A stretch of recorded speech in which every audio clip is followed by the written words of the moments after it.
Hello students, welcome to UDI Insights YouTube channel. This is YYR. Students, AP and TS స్టేట్స్లలో ఎవరైతే SI ఎగ్జామ్స్కి prepare అవుతున్నారో వాళ్ళకి చాలా useful అయ్యే యూట్యూబ్ ఛానల్ అండి ఇది. అర్థమెటిక్ అండ్ ప్యూర్ మ్యాథ్స్ సంబంధించి రిలేటెడ్ టాపిక్స్ చాలా ఈజీ వేలో సింపుల్గా చెప్పడం జరుగుతుంది. ఛానల్ని సబ్స్క్రైబ్ చేసుకోండి. అలాగే మనకి టెలిగ్రామ్ ఛానల్ ఉంది. టెలిగ్రామ్ ఛానల్లో జాయిన్ అవ్వండి. యుది ఇన్సైట్స్ టెలిగ్రామ్ ఛానల్ లింక్ డిస్క్రిప్షన్లో ఇస్తాను. ఓకే, ఛానల్లో డైలీ ప్రాక్టీస్ క్వశ్చన్స్ పెట్టడం జరుగుతుంది. అలాగే ఇంపార్టెంట్ ఫార్ములాస్ సంబంధించి కానీ ఏవైనా ఇంపార్టెంట్ షార్ట్ కట్స్కి సంబంధించి కానీ పీడిఎఫ్స్ పెట్టడం జరుగుతుంది. మీకు చాలా యూస్ఫుల్ అవుతుంది. మీ ఫ్రెండ్స్కి కూడా షేర్ చేయండి. ఓకే స్టూడెంట్స్, ఈ వీడియోలో మనం బోర్డ్స్ అండ్ స్ట్రీమ్స్కి సంబంధించి చాలా difficult question and most important question ఇప్పటికీ 3-4 టైమ్స్ ప్రీవియస్ ఎగ్జామ్స్లలో ఇవ్వడం జరిగింది. ఆ క్వశ్చన్కి సంబంధించి చాలా వరకు ఈక్వేషన్ కనిపిస్తుంది కదా, ఈ క్వశ్చన్ని ఈక్వేషన్ వేసుకొని చేస్తారు. అలా కాకుండా సింపుల్గా డైరెక్ట్గా ఆన్సర్ ఎలా చేయాలో మనం ఈ వీడియోలో తెలుసుకుందాం. ఓకే, వీడియో ఎండ్ వరకు చూడండి. ఓకే, మిస్ అవ్వకుండా చూడండి, మీకు చాలా యూస్ఫుల్ అవుతుంది. రైట్, క్వశ్చన్ వచ్చేసి ఏ boat covers 24 kilometers upstream and 36 kilometers downstream in 6 hours, while it covers 36 kilometers upstream and 24 kilometers downstream in 6.5 hours. The speed of the current is. Question ఏంటి, ఒక పడవ ప్రవాహానికి ఎదురుగా 24 కిలోమీటర్లు మరియు ప్రవాహ దిశలో 36 కిలోమీటర్స్, 24 కిలోమీటర్స్ అప్ వెళ్ళి 36 కిలోమీటర్స్ డౌన్ రావడానికి టోటల్ టైం ఇచ్చాడండి. ఎంత టైం ఇచ్చాడు? 6 hours టైం ఇచ్చాడు. ఓకే, అదే పడవ ఇప్పుడు ప్రవాహానికి వ్యతిరేకంగా 36 కిలోమీటర్సు, ప్రవాహ దిశలో 24 కిలోమీటర్స్ ఇలా వెళ్ళడానికి పట్టే టైం ఎంత ఇచ్చాడు? 6.5 hours టైం ఇచ్చాడు. అయితే ప్రవాహ వేగం కనుక్కోమంటున్నాడు. ప్రవాహ వేగం అడగవచ్చు, బోట్ స్పీడ్ అడగవచ్చు, ఏదైనా ఇవ్వచ్చు అండి. ఓకే, సో క్వశ్చన్ జనరల్గా ఎలా చేస్తారో ఫస్ట్ ఆ మెథడ్ డిస్కస్ చేద్దాం. ఆ తర్వాత నేను ఎలా చెప్తాను అది మనం షార్ట్కట్లో త్వరగా ఎలా చేయాలో డిస్కస్ చేద్దాం. రైట్, సో కాన్సెప్ట్ ఏంటి, 24 kilometers up stream, total time ఇచ్చాడు. ఓకే, 2 కండిషన్లో వెళ్ళడానికి డిస్టెన్స్ ఇచ్చాడు, టైం ఇచ్చాడు. సో స్పీడ్ ఏమనుకుంటున్నాం, బోట్ స్పీడ్ బీగా తీసుకుంటున్నాను, నేను రివర్ స్పీడ్ ఆర్గా తీసుకుంటున్నాను. ఓకే, పడవ వేగం బి అనుకుంటున్నాను, ప్రవాహ వేగం ఆర్ అనుకుంటున్నాను. అప్పుడు 24 kilometers అప్ స్ట్రీమ్, ప్రవాహ వ్యతిరేక దిశలో స్పీడ్ ఏమవుతుంది, boat speed minus river speed అవుతుంది, బి మైనస్ ఆర్, ప్లస్ ప్రవాహ దిశలో 36 kilometers, అప్పుడు స్పీడ్ ఏమవుతుంది, B plus R, time 6 hours. Okay, next కండిషన్లో 36 kilometers ప్రవాహ వ్యతిరేక దిశ ప్లస్ 24 kilometers ప్రవాహ దిశ, టోటల్ టైం వచ్చేసి 6.5 hours. ఓకేనా, ఇక్కడ 24/b మైనస్ ఆర్ ఉంది, ఇక్కడ 36/b మైనస్ ఆర్ ఉంది, ఇక్కడ 36/b ప్లస్ ఆర్ ఉంది, ఇక్కడ 24/b ప్లస్ ఆర్ ఉంది. సో ఏం తీసుకుంటున్నాం ఇప్పుడు, 1/1 ఉంది కదా, so 1/b minus R is equal to X అని, 1/b plus R is equal to వైగా తీసుకుందాం. ఓకేనా, సో అప్పుడు ఇక్కడ ఏమవుతుంది, 24x అవుతుంది, ప్లస్ ఇక్కడ ఏమవుతుంది 36y is equal to 6 hours. ఇక్కడ ఏమవుతుందండి 36x plus 24y is equal to ఏమవుతుందండి 6.5 hours అవుతుంది. ఓకేనా, సో ఈ ఈక్వేషన్ 1, ఇది ఈక్వేషన్ 2, ఈ రెండు ఈక్వేషన్స్ని సాల్వ్ చేస్తే మనకి ఆన్సర్ వచ్చేస్తుందండి. ఓకేనా, సో దాన్ని మనం ఈజీగా చేయడానికి ఇక్కడ 24, 36, 36, 24 టోటల్ సేమ్ ఉంది కాబట్టి యాడ్ చేద్దాం. యాడ్ చేస్తే ఇదేమవుతుంది 60x అవుతుంది, ఇక్కడేమవుతుంది 60y అవుతుంది. సో టోటల్లో నుంచి 60 కామన్ తీస్తే 60 into X plus Y is equal 6 + 6 12, 1/2, 12 1/2 వస్తుంది. 12 1/2 అంటే ఏమని రాయొచ్చు మనం, 12 2 times 24 + 1 25/2 అని తీసుకోవచ్చు కదా డైరెక్ట్గా. Okay, so 25/2. మీకు క్యాలిక్యులేషన్ ఫాస్ట్ ఉంటేనే అండి, ఓకేనా, ఇది చేయగలిగేది. 25/2 ఓకే, క్యాన్సల్ చేస్తే 5 12 టైమ్స్, ఓకే 5 12 టైమ్స్, 5 టైమ్స్. ఇప్పుడు X plus Y is equal to ఏమవుతుంది, 12 ఇటువైపు వస్తే X plus Y is equal to 5/24 వస్తుంది, 5/24 వస్తుంది. రైట్. నెక్స్ట్ సెకండ్ కండిషన్లో ఇక్కడ ఏం చేద్దాం, మైనస్ చేయండి. 36 మైనస్ 24, 36 మైనస్ 24, 24 మైనస్ 36, మళ్ళీ సేమ్ వస్తుంది చూడండి, 12 వస్తుంది. ఓకే, 12 కామన్ తీద్దాం. 12 కామన్ తీస్తే మైనస్ చేస్తున్నాం కదా, X minus Y is equal to 6.5 minus 6 ఎంత అవుతుంది, హాఫ్ అవుతుంది. అంటే X minus Y is equal to ఏంటి, 1/24 అవుతుంది. ఓకే, ఇక్కడ X plus Y is equal 5/24 వచ్చింది, ఇక్కడ X minus Y is equal 1/24 వచ్చింది. ఈ రెండింటిని యాడ్ చేస్తే ప్లస్ ఎక్స్ మైనస్ ఎక్స్ ఏమవుతుంది, క్యాన్సిల్ అవుతుంది.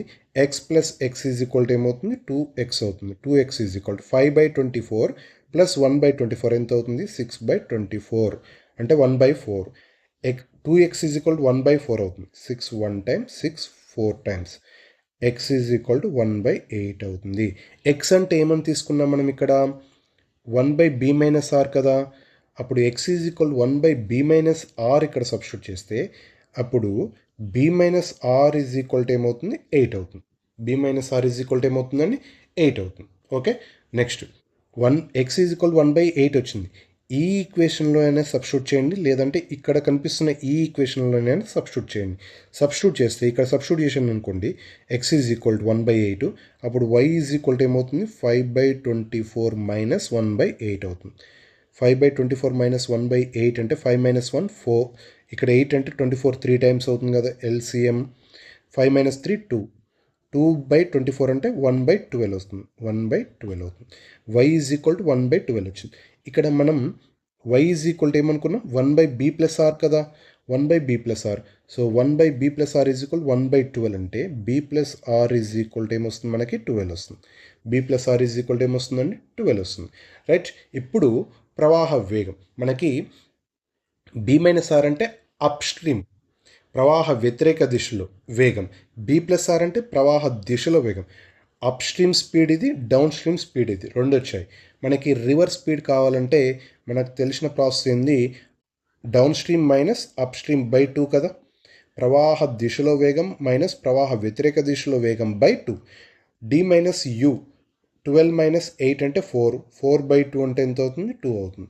So 2 km/h, 2 km/h. ప్రవాహ వేగం వచ్చేసి ఆన్సర్ ఎంత మనకి, 2 km/h. ఓకే, ఈ క్వశ్చన్కి మీరు ఇంత ప్రాసెస్ చేయాలి. ఓకేనా, షార్ట్ కట్ తెలియకపోతే ఇంత ప్రాసెస్ చేయాలంటే చాలా టైం వేస్ట్ అవుతుంది. ఎగ్జామ్లో మీకు షార్ట్ కట్ తెలియకుండా ఇదంతా చేయాలంటే లాస్ట్కి టైం ఉన్నప్పుడు మాత్రమే చేసుకోవాల్సి ఉంటుంది. ముందే చేశారనుకోండి టైం మొత్తం వేస్ట్ అవుతుంది.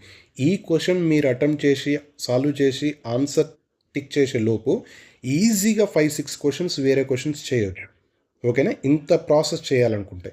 అలా కాకుండా సింపుల్గా ఎలా చేయాలో మనం డిస్కస్ చేద్దాం. చాలా చాలా ఈజీ, డైరెక్ట్గా ఆన్సర్ పెట్టేయచ్చు. మీరు కన్ఫ్యూజ్ అవ్వాల్సిన అవసరం లేదు. నేను చెప్పేది జాగ్రత్తగా విని ఫాలో అవ్వండి. క్వశ్చన్స్ని ప్రాక్టీస్ చేయండి, సరిపోతుంది. 24 kilometres up stream, 36 kilometres down stream. ఎంత టైం పట్టింది, 6 అవర్స్ టైం పట్టింది. Next 36 kilometres up stream, 36 kilometres up stream plus 24 kilometres down stream. ఎంత టైం పట్టిందండి, 6.5 అవర్స్ టైం పట్టింది. ఇది షిఫ్టింగ్ మెథడ్ అని అంటామండి. ఈ మెథడ్ యూజ్ చేసుకొని మనం పర్సంటేజ్లో, ప్రాఫిట్ అండ్ లాస్లో, టైమ్ అండ్ డిస్టెన్స్లో క్వశ్చన్స్ చేయడం జరుగుతుంది. ఇదే సేమ్ మెథడ్ని యూజ్ చేసుకొని. ఓకే, ఇక్కడ 24 అప్ స్ట్రీమ్ ప్రవాహ వ్యతిరేక దిశలో 24 కిలోమీటర్లు వెళ్ళడానికి ఇక్కడ ఎలా వెళ్తున్నాడు, 36 కిలోమీటర్స్ వెళ్తున్నాడు. అంటే 24 వెళ్ళాల్సింది 36. ఎన్ని కిలోమీటర్స్ ఇంక్రీజ్ చేశాడు, 12 కిలోమీటర్స్ ఇంక్రీజ్ చేశాడు. అప్ స్ట్రీమ్లో ప్రవాహ వ్యతిరేక దిశలో వేగం ఏముంటుంది, తక్కువ ఉంటుంది కదా. వేగం తక్కువ ఉందంటే ఆబ్వియస్లీ మన టైం ఏమవుతుంది, ఇంక్రీజ్ అవుతుంది. 12 కిలోమీటర్స్ ఎక్స్ట్రా వెళ్తే ఇక్కడ హాఫ్ అన్ అవర్ ఏమైంది, ఎక్స్ట్రా అయింది. ఇక్కడ ఇంకా మిగిలిపోయిన డిస్టెన్స్ ఎంత ఉంది మనకు, 24 కిలోమీటర్స్. ఈ 24 కిలోమీటర్స్ కూడా డౌన్ కాకుండా అప్ వెళ్ళాడు అనుకుందాం. అంటే 12 కిలోమీటర్స్ ఎక్స్ట్రా వెళ్తే హాఫ్ అన్ అవర్ పడుతుంది. మనకి ఇంకా ఎక్స్ట్రా ఎంత వెళ్ళాలి, 24 వెళ్ళాలి. 24 వెళ్ళాలనుకుంటే ఎంత టైం పడుతుంది, 12కి ఆఫ్ అయితే 24కి ఎంత అవుతుంది? 1 అవర్ అవుతుంది. 1 అవర్ అవుతుంది. ఓకేనా? రైట్. ఈ 1 అవర్ని ఎక్స్ట్రా ఎంత టైం ఉంటే దానికి యాడ్ చేయండి. ఎక్స్ట్రా ఎంత? 6.5 అవర్స్ కదా. ఇప్పుడు B-R is equal to speed కదా కావాలి. స్పీడ్ డిస్టెన్స్ ఎంత? టోటల్ డిస్టెన్స్ 24 + 36 ఎంత అండి? 60 బై ఎంత టైం పట్టింది? 6.5 అవర్స్ ప్లస్ 1 అవర్ ఎంత? టోటల్ 7.5 అవర్స్ టైం పడుతుంది. అప్ స్ట్రీమ్ ప్రవాహ వ్యతిరేక దిశలో వెళ్ళడానికి ఎంత టైం పడుతుంది?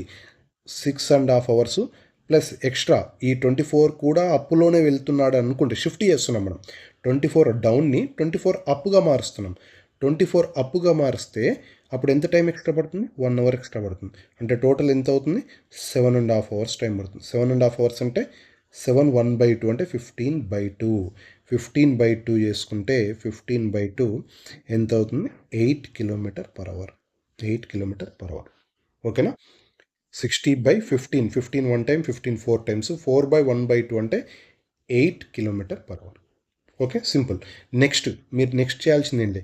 B+R. B-R వచ్చింది. మనకి ఇంకేం కావాలి?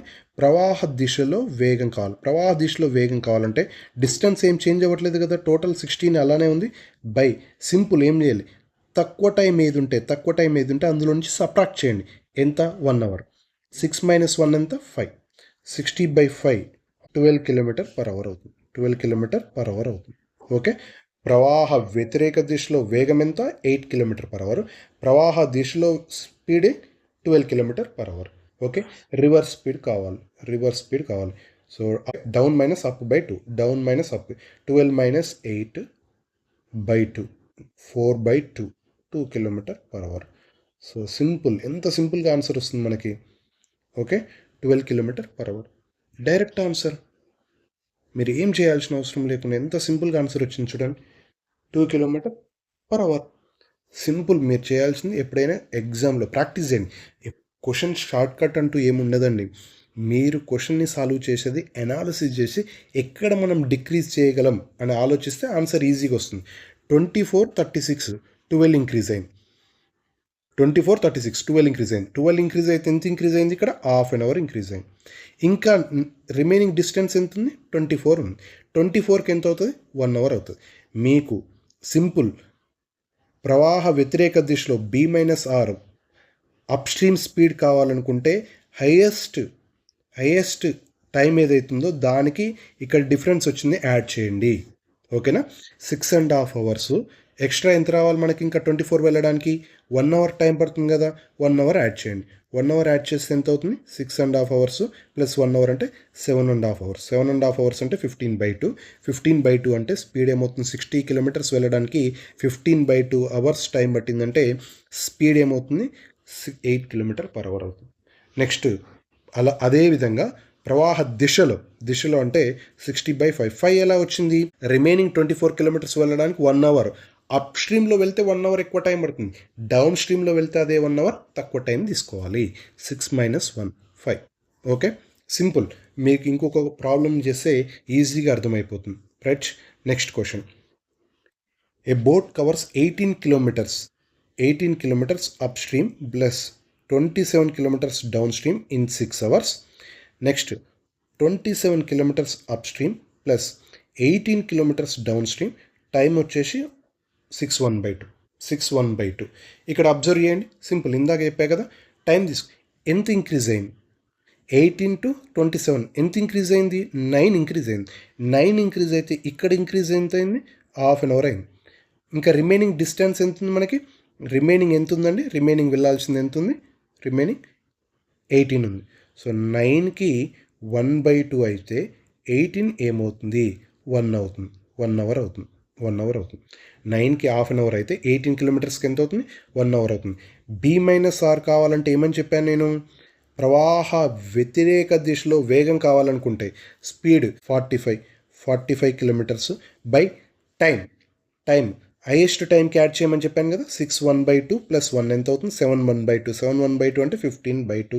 15/2 అంటే 15 1 టైం, 15 3 టైమ్స్ అంటే 2 పైకి వెళ్ళిపోతే 3 × 2 6 km/h. 6 km/h. Next B+R. Total distance 45 by less టైంకి మైనస్ చేయమని చేయగల. లెస్ టైం ఎంత? 6 మైనస్ 1 ఎంత అవుతుంది? 5 అవుతుంది. సో 45/5 ఎంత అవుతుంది? 9 km/h. 9 km/h. మనకు క్వశ్చన్ ఏమడిగారు? ప్రవాహ వేగం కావాలి, కరెంట్ స్పీడ్ కావాలనుకుంటే ఆల్రెడీ ఇంతకుముందుకు డిస్కస్ చేసాం కదా. Reverse speed is equal to d minus u/2. d 9 minus u 6/2. 9 minus 6 3. 3/2 means 1.5 km/h. Simple. Answer వచ్చేసి 1.5 km/h. చాలా ఈజీ క్వశ్చన్ అండి. లేదు మీరు సాల్వ్ చేయాలంటే 1 పేజ్ సొల్యూషన్ వస్తుంది. ప్రాక్టీస్ చేస్తే ఎగ్జామ్లో కనుక డైరెక్ట్గానే మీరు ఎలా అప్రోచ్ అవ్వాలో చెప్తున్నాను. ఎలా అప్రోచ్ అవ్వాలో 18, 27 ఇక్కడ చేసేయాలి మీరు. 9కి హాఫ్ అన్ అవర్ పెరిగింది. రిమైనింగ్ డిస్టెన్స్ ఎంత ఉంది? 18 ఉంది. 9కి హాఫ్ అన్ అవర్ అయితే 18కి ఎంత అవుతుంది? 1 అవర్ అవుతుంది. 1 అవర్. నేనేం చెప్పాను? B-R కావాలంటే హైయెస్ట్ దానికి యాడ్ చేయండి, B+R కావాలంటే లోయెస్ట్ దానికి మైనస్ చేయండి. ఓకే, 2 టైమ్స్ ఇచ్చాడు కదా. B-R ప్రవాహ వ్యతిరేక దిశలో స్పీడ్ కావాలనుకుంటే హైయెస్ట్ దానికి యాడ్ చేయండి ఇది. ఓకే, B+R కావాలనుకుంటే లోయెస్ట్ దానికి మైనస్ చేయండి. చాలా చాలా సింపుల్ అండి. ఓకే, ఇది మీకు ఈజీగా ఆన్సర్ వచ్చేస్తుంది, పెద్ద కష్టపడాల్సిన అవసరం లేదు. సో ఆన్సర్ వచ్చేసి మనకి ఎంత వచ్చింది? 1.5 km/h. Okay, right. Next question. మీకు ప్రాక్టీస్ అవుతుందని చెప్పేసి నేనే 2 క్వశ్చన్స్ చెప్పి ఒక క్వశ్చన్ మీరు సాల్వ్ చేసి కామెంట్లో పెట్టమని చెప్తున్నాను. ఓకే, ప్రీవియస్గా కూడా రేషియో అండ్ ప్రపోర్షన్ సంబంధించి క్వశ్చన్ చెప్పాను, టైమ్ అండ్ డిస్టెన్స్కి సంబంధించి క్వశ్చన్ చెప్పాను. ఓకే, అవి ఆన్సర్స్ కామెంట్ బాక్స్లో తెలియజేయండి. అది రైట్ ఆర్ రాంగ్ అనేది నేను రిప్లై ఇస్తాను. ఓకే, మీరు ఇది ట్రై చేసి కామెంట్ చేయండి. 15 kilometers up stream plus 45 kilometers down stream 4.5 hours time. Next 45 kilometers up stream, 15 kilometers down stream 5.5 hours. Simple. ఇక్కడ చూడండి, 15 to 45 ఎంత ఇంక్రీజ్ అయింది? 30 ఇంక్రీజ్ అయింది. 30 ఇంక్రీజ్ అయితే ఇక్కడ టైం ఎంత ఇంక్రీజ్ అయింది? 1 hour ఇంక్రీజ్ అయింది. ఇంకా రిమైనింగ్ ఎంత ఉంది మనకు వెళ్ళాల్సింది? 15. 15కి ఎంత అవుతుంది?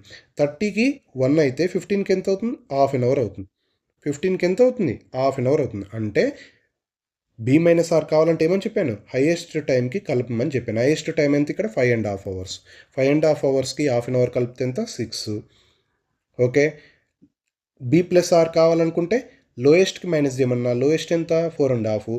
మైనస్ హాఫ్ వేస్తే ఎంత? 4 అవుతుంది. ఓకే, సగం ఆన్సర్ నేనే చెప్పేశాను. మీరు సొల్యూషన్ని కామెంట్ బాక్స్లో చెప్పండి. ఓకే, ఇలాంటి షార్ట్ కట్స్ కోసం మీరు మా యూట్యూబ్ ఛానల్ని సబ్స్క్రైబ్ చేయండి. ఏమైనా డౌట్స్ ఉంటే ఈ నెంబర్కి కాల్ చేసి, నేను ఎప్పుడూ అవైలబుల్లోనే ఉంటాను. ఓకేనా, మీరు కాల్ చేసి డౌట్స్ని ఏమైనా ఉంటే క్లారిఫై చేసుకోవచ్చు, ఎలా ప్రిపేర్ అవ్వాలనే దాన్ని కూడా. నేను ఆల్రెడీ ఆర్ఆర్బి ఎన్టీపీసీలో లెవెల్ 5 అండ్ లెవెల్ 6లో నాకు 70కి 69 మార్క్స్ వచ్చాయండి. లెవెల్ 5లో 69 మార్క్స్, లెవెల్ 6లో 69 మార్క్స్ వచ్చాయి. మీరు ఒకసారి పేపర్ చూడండి, ఎంత డిఫికల్ట్గా ఉంటుందనేది అర్థమవుతుంది.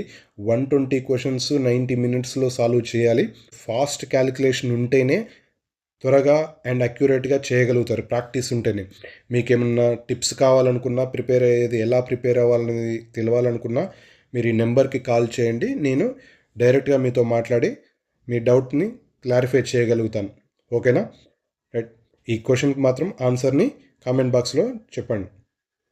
Thank you.